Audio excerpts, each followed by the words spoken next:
जब कभी भी किसी भी देश में फोन बनता है तो एक कमीशन है, जैसे यूएस में एफसीसी है, फेडरल कम्युनिकेशंस कमीशन, वैसे ही यूरोपियन कंट्रीज में सीई है और भारत में बीआईएस है। तो जब ये फोन बन जाते हैं तो एज अ सेफ्टी नॉर्म अगर ये ठप्पा उस पर लग जाता है फोन पे, तो एक तरह से उस फोन के बिकने की क्रेडिबिलिटी बढ़ जाती है। लेकिन सेफ्टी नॉर्म्स के साथ कुछ लीगल अटैचमेंट्स नहीं होती हैं। मनोज है हमारे साथ, टेलीकॉम एनालिस्ट। मनोज, आपसे जानना चाहेंगे, बीआईएस ने सार वैल्यू तो मैंडेटरी कर दी कि अच्छा जब आप फोन बेचेंगे तो सार वैल्यू मेंशन करना कंपनीज के लिए जरूरी है, लेकिन सेफ्टी नॉर्म्स पर कुछ नहीं। बैटरी फटती है, आदमी जख्मी होता है, उसके बाद कुछ नहीं। देखिए ऐसा नहीं है। ये है कि जो भी फ़ोन इंडिया में बनता है मेक इन इंडिया के तहत, या जो भी अगर तो आप चाइना से कंपोनेंट इंपोर्ट करें और यहाँ बनाएं, असेंबल करें जी, तो बीआईएस नॉर्म्स एक फॉलो करने होते हैं। दूसरा सर्टिफिकेशन तब मिलता है कि हर फ़ोन, हर नए मॉडल का एक डेडिकेटेड लैब है, उस लैब में टेस्ट होता है।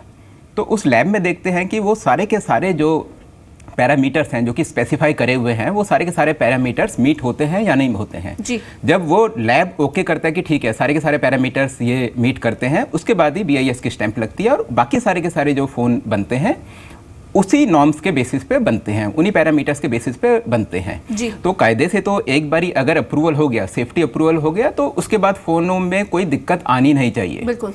लेकिन ये आपका कहना ठीक है कि अगर उसके बाद बैटरी फट जाए, उसके बाद करे, तो वो चेक करने वाला इंडिया में कोई नहीं है। लेकिन दूसरी बात यह है कि कोरिया जैसे देश में जहाँ की नॉर्म्स बहुत ही अच्छे, बहुत ही स्ट्रॉन्ग हैं, या यूएस में या यूरोप में, लेकिन वहाँ भी ऐसे जो इंसिडेंट्स हैं सामने आ जाते हैं, पर वो एक दो आते हैं। इंडिया में भी खैर ऐसे। तो इसका कॉन्क्रीट सोल्यूशन क्या देखते हैं अब, आगे जाके ऐसे इंसिडेंट्स ना हो? ऑफ कोर्स कंपनी के लिए भी ये बेनिफिशियल रहेगा, क्योंकि ऐसे रिकॉल वैल्यू अगर करते हैं तो उनकी ब्रांड इमेज पे भी धक्का पड़ता है, ग्राहकों की जो सेल्स है, जो अब जैसे सैमसंग का भी हमने देखा, उस पर भी इफेक्ट होगा। तो एक कॉन्क्रीट सोल्यूशन क्या आपकी तरफ से हम देख सकते हैं कि हो सकता है फ्यूचर में? देखिए मेरे ख्याल से तो जैसे जैसे टाइम बीतेगा, टेक्नोलॉजी इवॉल्व होती रहेगी, तो ये सारी चीज़ें अपने आप ही हटती रहेंगी। अगर आप देखें तो ये जो रिकॉल है इस लार्ज स्केल में, ऐसा पिछले 7 साल में नहीं हुआ। 7 साल पहले एक बारी नोकिया में ऐसा हुआ था, नोकिया का एक पर्टिकुलर फ़ोन था, और उसके बाद फिर धीरे धीरे ठीक होता गया, और ये अभी इंसिडेंट हुआ कि 36 फोन्स में ब्लास्ट हो गया 3 हफ्ते के अंदर, और कंपनी ने उसी समय इमीडिएटली स्टेप लेते हुए सारे के सारे फ़ोन रिकॉल कर लिए जी। समीर दीक्षित हमारे साथ मौजूद है। समीर, बहुत ही जल्द आपसे जानना चाहेंगे, आपने अगर रिटेलर से बात करी होगी सैमसंग से, तो क्या उनका कहना है इस खबर पे, उनके क्या रिएक्शन है, ग्राहकों के क्या रिएक्शन है? देखिए रिटेलर्स का अभी तक का जिस तरीके का मार्केट उन्होंने समझा, देखिए सैमसंग एक सफल प्रोडक्ट रहा है। सैमसंग के जितने भी नोट सीरीज़ के फ़ोन रहे हैं वो एक सफल साबित हुए हैं। ऐसे में नोट 7 अभी पूरी तरीके से बाज़ार में नहीं आया है, लेकिन अब तक जितनी नोट सीरीज़ के फ़ोन रहे हैं उसको लेकर रिटेलर भी खुश है और ख़ासकर जो उपभोक्ता है वो भी खुश है। लेकिन ग्लोबल रिकॉल और बैटरी से संबंधित जो प्रॉब्लम सामने आ रही है, इसको सुनकर उनको हैरानी ज़रूर है। ये ज़रूर माना जा सकता है कि ग्लोबल रिकॉल के बाद एक वक्त ज़रूर लगेगा कि ये जो भरोसा पे जो चोट लगी है उसको कायम करने में। लेकिन जो मोटे मोटे तौर पे अगर आप लोगों के परसेप्शन की बात करें, उनके भरोसे की बात करें, तो अभी भी कायम है सैमसंग के साथ में। लेकिन आपकी जो बातचीत है उसी पर एक बात और जोड़ना चाहूँगा कि लोगों का ये एक कॉमन ओपिनियन है कि मान लीजिए बैटरी फट जाती है तो उनके शरीर के साथ मान लीजिए कोई नुकसान होता है, उसके लिए कंपनसेशन के कहीं कोई दरवाजे नहीं खुले हैं।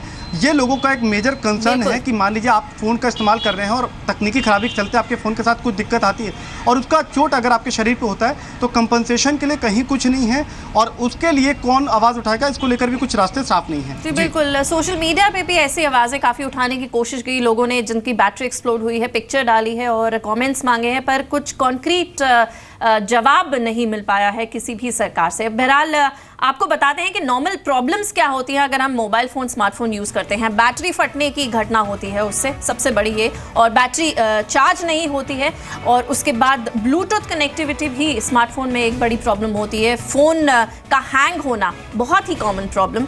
कई डिवाइसेस के साथ नेटवर्क की दिक्कतें आती हैं, रीड नहीं कर पाता है, और लोकेशन एक्यूरेसी रीडिंग्स का भी अब प्रॉब्लम होने लग गया है। लेकिन सबसे बड़ी प्रॉब्लम जो आपकी हेल्थ को भी इफेक्ट कर सकती है, ऑब्वियसली रेडिएशंस, और साथ ही साथ हम देखें कि अगर बैटरी फट जाती है तो वो प्रॉब्लम है। मनोज हमारे साथ हैं, टेलीकॉम एनालिस्ट। मनोज, आपसे जानना चाहेंगे, टेक्नोलॉजी इवॉल्व हुई थी जब बैटरीज चेंज हो सकती थी, जैसा आपने बताया फोन्स की, और कोई प्रॉब्लम होती थी तो बैटरी चेंज करके आप फ़ोन वही यूज़ कर सकते हैं। लेकिन अब इनबिल्ट बैटरीज आ गई हैं, आपको लगता है कि ये कुछ स्विच अब देखा जा सकता है आने वाले फ़ोन्स में, अब जो मॉडल्स आएंगे, क्या सोल्यूशन दिख रहा है? नहीं, देखिए ऐसा है कि जो भी महंगे फ़ोन है, जैसे ये सैमसंग नोट 7 60,000 का फ़ोन है, तो ये फ़ोन महंगे इसलिए हैं क्योंकि ये फ़ोन दिखने में अच्छे हैं। दिखने में अच्छे फ़ोन होने के लिए फ़ोन का स्लीक होना ज़रूरी है, पतला होना ज़रूरी है, और वो होने के लिए बैटरी को कस्टमाइज़ ही करना पड़ेगा। एक आम बैटरी जो और स्मार्टफोन में भी चल रही है वो इसमें नहीं चलेगी जैसे पहले होता था। स्टैंडर्डाइज जो बैटरी होती थी वो अब नहीं होती हैं, तो ये तो प्रॉब्लम रहेगी ही और उनको इन्हीं बैटरी को ठीक करना पड़ेगा। और मैं एक बात और बताना चाहूँगा, आप जो सेफ्टी नॉर्म्स की बात कर रहे हैं, अभी हम सैमसंग या आईफोन या इन बड़े फ़ोन की बात कर रहे हैं, लेकिन इंडिया में एक बहुत बड़ा मार्केट है जो कि करोल बाग गफ्फार मार्केट, पालिका बाजार, या जो चाइना से इम्पोर्टेड फ़ोन यहाँ आते हैं वो ख़रीदता है जी। उनमें कोई सेफ्टी नॉर्म्स नहीं है।